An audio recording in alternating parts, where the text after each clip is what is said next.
안녕하세요. 금요사건 파일 디바제식합니다. 조용하고 한적했던 작은 마을 경남 양산시 원동면 서룡리. 하지만 2022년 4월 16일 이날은 마을에 수많은 외지인들이 몰렸습니다. 그들의 옷에 적힌 글자를 보니 KCSI, 경찰과학수사대였는데요. 수사팀들이 무작정 빈 땅을 파내려 가기 시작했어요. 하지만 곧이어 돌덩이로 막혀서 작업이 쉽지 않았죠. 그 돌들을 일일이 손으로 드러내면서 한참의 시간이 흘렀는데요. 그렇게 약 2m를 파내려 가자 무언가가 삽 끝에 딱 걸립니다. 충격적이게도 그건 사람의 시신이었죠. 그런데 이 시신의 엄지손가락에는 붉은색의 선명한 인주 자국이 남아 있어요. 이 흔적은 사건을 더 기묘하게 만들 수 있죠. 작은 시골 마을에서 발생한 전대미문의 살인사건. 우선 피해자의 신원은 부산 금정구에 살고 있던 55세의 의사 최 씨. 실종 신고가 접수된 건 약 9일 전이었던 4월 7일 아침이었습니다. 최 씨는 전날 밤 8시쯤 잠시 아는 사람 좀 만나고 올게 하고 집을 나선 뒤에 행적이 묘연해졌습니다. 이후에 아내는 남편이 어디 갔나 싶어서 가까운 지인들을 수소문했지만 행방을 아는 사람이 없었어요. 심지어 남편은 다음날 병원에도 출근하지 않았고요. 불안함을 느낀 아내가 결국 실종 신고를 하게 된 건데요. 자, 50대 성인 남성이 외출을 했다가 밤에 들어오지 않았다. 사실 이런 신고는 단순 가출로 여겨질 법도 합니다. 하지만 당시 신고를 접수받은 부산 금정경찰서는 이걸 그냥 흘려보내지 않았어요. 그들은 곧바로 최 씨의 마지막 행적을 조사했고 CCTV를 찾아내 확인한 결과 전날 집에서 나온 최 씨가 인도를 따라 걷는 게 확인됩니다. 그러다가 얼마 후에 자취를 감춰요. 어디 간 거지? 이렇게 길 한복판에서 갑자기 사라졌다는 건 중간에 자동차로 옮겨 탔을 가능성이 높다고 볼 수 있겠죠. 그래서 경찰은 최 씨가 마지막으로 목격된 시각, 그 인근을 지났던 모든 차량들을 일일이 조회하기 시작합니다. 차 번호판 확인해서 일일이 차주에게 다 연락해서 혹시 최 씨를 아십니까? 이렇게 물어본 거죠. 그렇게 범위를 좁혀가던 중 한 차주가 특이한 반응을 보였습니다. 그 시간대에 자기는 그 동네에 간 적이 전혀 없다는 거예요. 아니 분명 차 번호가 인근 CCTV에 찍혀 있는데도 불구하고요. 그럼 혹시 누가 차량을 훔친 걸까? 일단 차주의 알리바이는 확실했습니다. 그래서 조사해 보니까 누군가 이 차량 번호를 똑같이 복사해서 달고 다닌 게 밝혀져요. 수상하죠. 경찰은 즉각 그 CCTV 속 문제의 차량이 이후에 어디로 갔는지 경로 추적을 시작합니다. 그렇게 도착한 곳은 죽은 피해자의 집에서 약 30km 떨어진 양산시 원동면 서룡리. 여기가요, 워낙 외진 시골 마을이에요. 그래서 CCTV가 거의 없어요. 근데 분명 여기에 와서 무슨 일이 벌어진 걸 수 있잖아요. 그래서 경찰들은 주민들을 상대로 탐문조사를 실시했죠. 그러다가 극적으로 한 농가에 있는 컨테이너 CCTV가 설치되어 있다는 사실을 밝혀냅니다. 다행히 이게 마을 전경을 비추고 있었고요. 또 여기에 문제의 차량도 찍혀 있는데요. 자, 이렇게 실마리가 잡히나 싶었죠. 그런데 또 다른 문제에 부닥칩니다. 당시가 너무 어두운 밤이라서 차량이 분명 어딘가로 이동했다가 멈추는 건 확인이 가능해요. 근데 정확히 어느 곳에서 정차했는지까지는 CCTV를 통해 알 수 없었던 거예요. 고심하던 경찰은 그렇게 희미하게 찍혀있는 헤드라이트 불빛을 따라서 정말 수백 번 화면을 분석합니다. 밝힐 때 찍힌 화면과 비교를 하면서 차량이 어디에 멈췄는지 다각도로 추측했고요. 여러분, 경찰이 이렇게까지 집요하게 분석하는 데는 이유가 있습니다. 여기까지 추적한 당시는 이미 최 씨가 실종된 지 일주일가량이 지난 상황이었어요. 그 사이에 최 씨는 전혀 생활 반응을 보이지 않았고요. 그러니까 이미 사망했을 거라는 불길한 생각이 들었던 거죠. 문제의 차량이 멈춘 그곳에 시신이 묻힌 자리일 수도 있다는 추정입니다. 당시 사건을 담당한 서무성 형사님은 차량이 정차했을 것으로 추정되는 장소를 일일이 다 둘러봤어요. 하지만 거기는요, 겉으로 봤을 땐 평범한 공터예요. 뭐 이 공터에 시신을 어떻게 유기하지? 그러던 중 서영사님의 눈길을 끄는 물체가 있었습니다. 이게 아주 중요한데 바로 불그스름하게 산화된 콜라캔이요. 이게 왜 이상했냐면 이 둘러보던 공터는 수분을 전혀 찾아볼 수 없는 좀 척박한 땅이거든요. 근데 콜라캔이 산화되어 있잖아요. 이건 분명 수금을 머금고 있었다는 이야기인데, 그렇다면 이 캔이 원래 있던 장소가 땅 위가 아닌 축축한 땅 속이 아니었을까? 라는 생각을 하게 된 거예요. 그렇다면 이 땅이 얼마 전 파헤쳐졌을 수도 있겠구나 라는 결론에 도달한 거죠. 서영사님의 분석은 정확했습니다. 서둘러 탐문을 해보니까 얼마 전에 포크레인이 와서 이 땅에 구덩이를 팠다는 목격담이 나와요. 경찰은 즉각 땅 주인을 수소문했죠. 주인 A씨는 맞아요. 얼마 전에 저희가 땅을 판 적이 있어요. 라고 순순히 인정합니다. 왜 그랬냐 물어보니까 지인의 부탁을 받아서 꽃나무를 심기 위해서였대요.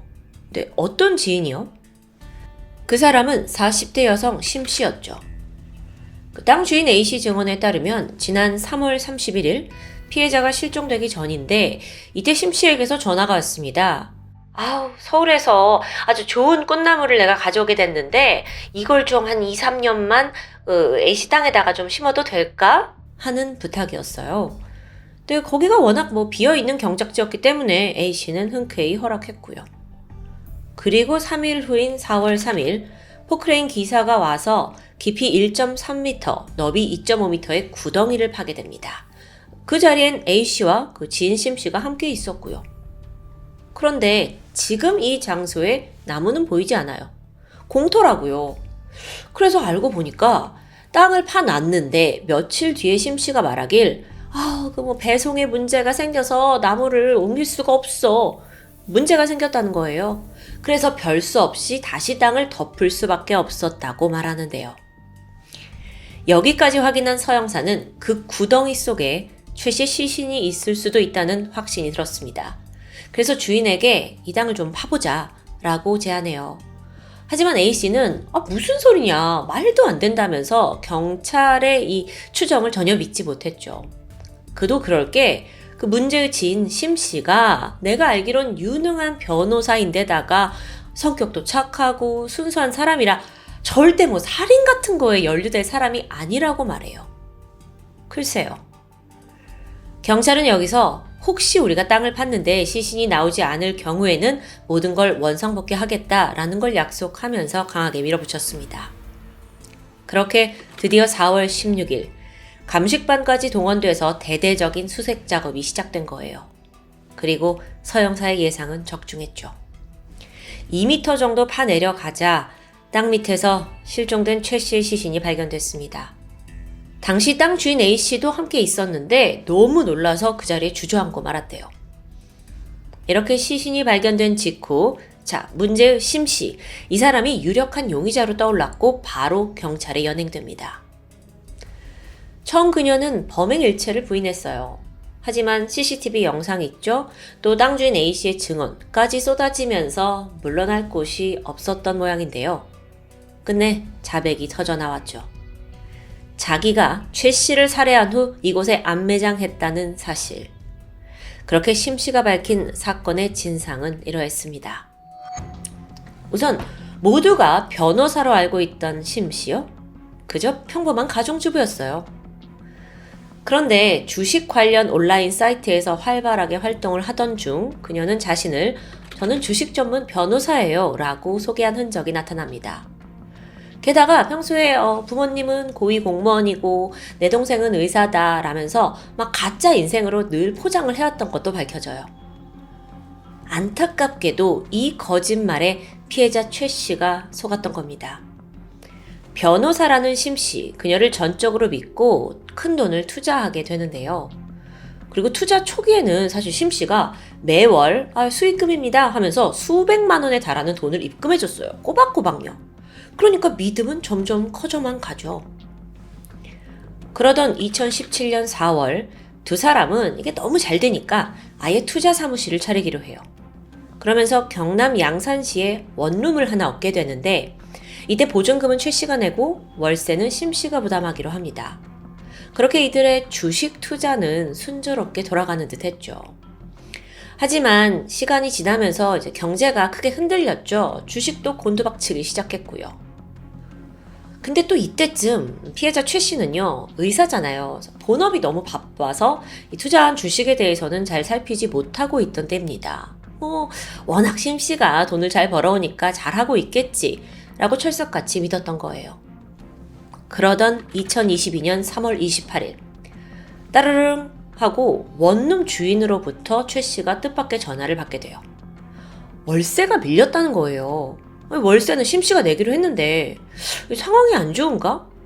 그래서 파헤쳐 보니까 심 씨가 막대한 손해를 보고 있던 상황입니다. 그러니까 월세를 낼 돈이 없었던 거죠.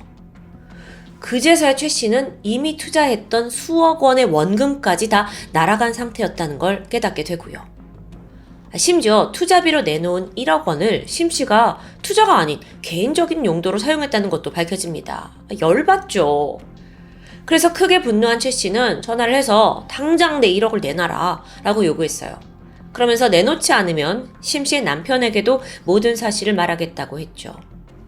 여기에 심 씨가 움찔했습니다.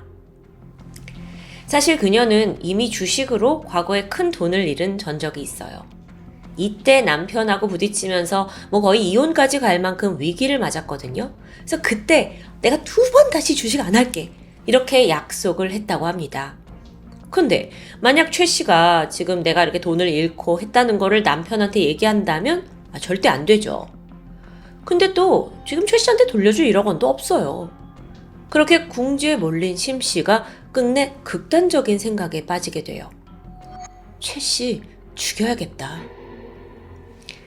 돈을 재촉하고 있는 최 씨에게 그녀는 4월 6일까지만 좀 시간을 달라라고 부탁하게 돼요. 그리고 이제 일주일 정도가 지금 주어졌잖아요. 그동안에 돈을 마련하는 게 아니라 가장 먼저 시신을 유기할 장소를 찾습니다. 그때 지인이 가지고 있던 시골 경작지가 생각났고 꽃나무 좀 심을게, 땅 좀 빌릴게 하면서 땅을 파내려 갔던 거예요. 심 씨의 계획은 순조롭게 진행됐죠. 4월 6일 사건 당일에 심 씨는 지인에게 빌린 차량에 미리 준비한 대포 번호판을 부착합니다. 철저해요. 그리고 최 씨를 만나러 갔죠. 그때 차 안에는요, 가방 하나가 있었는데 살인에 사용할 빨랫줄이 들어있었습니다. 또한 이후 자기가 도주를 해야 될 텐데 경찰이 추적을 피해야겠다 생각했는지 옷가지와 가발까지 준비했고요. 저녁 8시 7분 부산 kum정구에 있는 아파트 근처에서 최 씨를 만나서 차에 태워요. 그러면서 좀 조용한 곳에 가서 이야기를 할까요? 그래서 청룡동에 있는 범어사 주차장으로 향했죠. 이후들은 함께 뒷자리로 옮겨 타서 대화를 시작합니다. 심 씨가 최 씨에게 내가 지금 수중에 1억 원이 없다. 대신에 한 달에 100만 원씩 정도 갚아줄 수는 있는데 어떠냐? 라고 제안합니다. 근데 최 씨는 이제 아니 그게 무슨 말도 안 되는 소리냐. 이건 얘기가 다르지 않냐? 라면서 크게 화를 냈고 난 당신이랑 이제 얘기 못하겠다 하면서 다시 집으로 가자고 조수석으로 이동하게 돼요. 심 씨가 노린 건 바로 이 순간이었죠. 최 씨가 조수석에 앉자마자 심 씨는 미리 준비한 빨랫줄을 꺼내서 뒤에서 목을 조르기 시작합니다. 그리고 필사적으로 잡아당겼죠. 너무도 갑작스러운 공격에 최 씨도 막 저항을 했지만 역부족이었어요. 그렇게 잠시 후 최 씨는 숨이 끊어집니다. 어쩌면 이게 여성과 함께 있었기 때문에 이런 범죄를 급습한다는 걸 상상도 못했을 것 같아요. 또 그만큼 심 씨가 치밀하게 준비한 거고요. 이후 범인은 미리 구덩이를 파둔 서룡리로 향했고요. 최 씨의 시신을 거기에 유기했어요.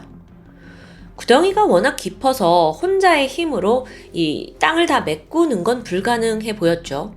그래서 이때 그녀는 우선 시신을 덮을 정도로만 흙을 뿌려뒀고 다시 돌아옵니다. 그리고 며칠 후에 땅 주인한테 이제 꽃나무 못 심게 됐다 하면서 포크레인으로 작업해달라고 할 생각이었죠. 참 대범하죠. 그녀는 완벽 범죄라고 자부했어요. 이 마을은 워낙 외진 곳이라 CCTV도 없고 또 자기가 타고 온 차도 대포차니까요. 그런데 시신에서 발견된 빨간 인주, 그거 기억하시나요? 거기엔 어떤 사연이 있을까요?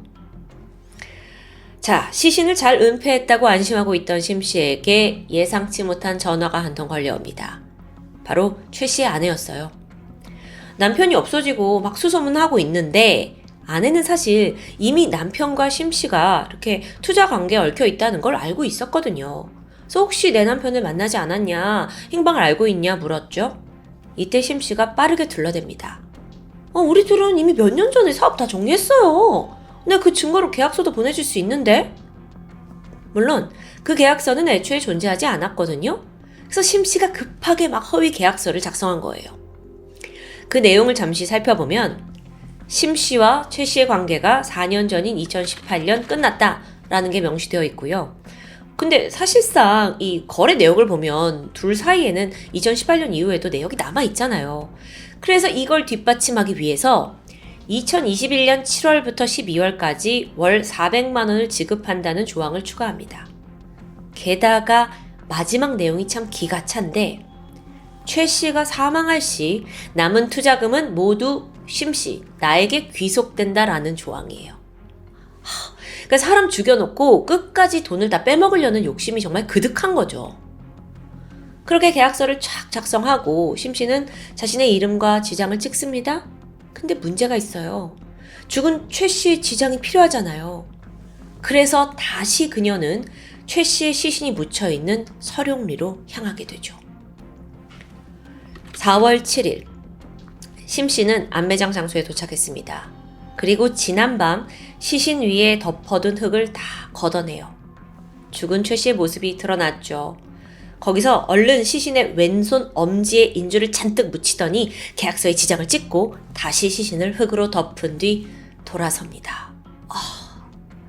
그 모습이 막 눈에 그려지면서 너무 악마 같아요. 이후에 조작한 계약서 복사해서 아내에게 보내주었고요. 이후에 땅 주인 A씨한테 다시 구덩이 잘 덮어달라 요구했고요. 그렇게 심 씨는 완전 범죄다 라고 안심하면서 약 10일간 평안한 삶을 보냈습니다. 그러다 결국 덜미가 잡히게 된 거죠. 2022년 10월 심 씨의 재판이 진행됐습니다.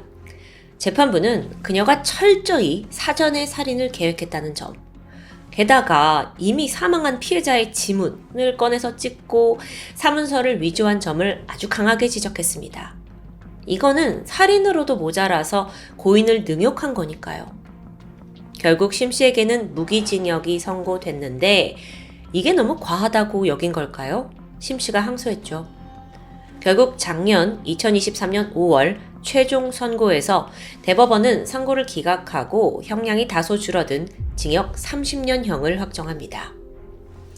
대법원은 이때 심 씨의 죄질이 매우 나쁜 점은 인정했는데 살해 방법이 무기징역을 받을 만큼 잔혹하지 않았고 또 추가 여죄도 확인되지 않았기 때문에 사회에서 영구적으로 격리할 정도는 아니라고 판단한 것으로 드러나 있습니다. 수년간 거짓말을 이어가면서 타인의 돈을 횡령하고 철저한 계획하에 살인까지 저지른 심 씨. 아니 끝까지 너무 추악하게도 죽은이의 지문까지 이용했는데요. 이 모든 순간 그녀의 머릿속엔 오직 돈밖에 없었던 걸까요? 돈은 인간의 행복 조건 중 하나지만 한편으론 인간을 가장 추악하고 잔인하게 만드는 도구임을 이 사건을 통해 증명하고 있는 듯합니다. 지금까지 금요사건 파일 디바제시카였습니다.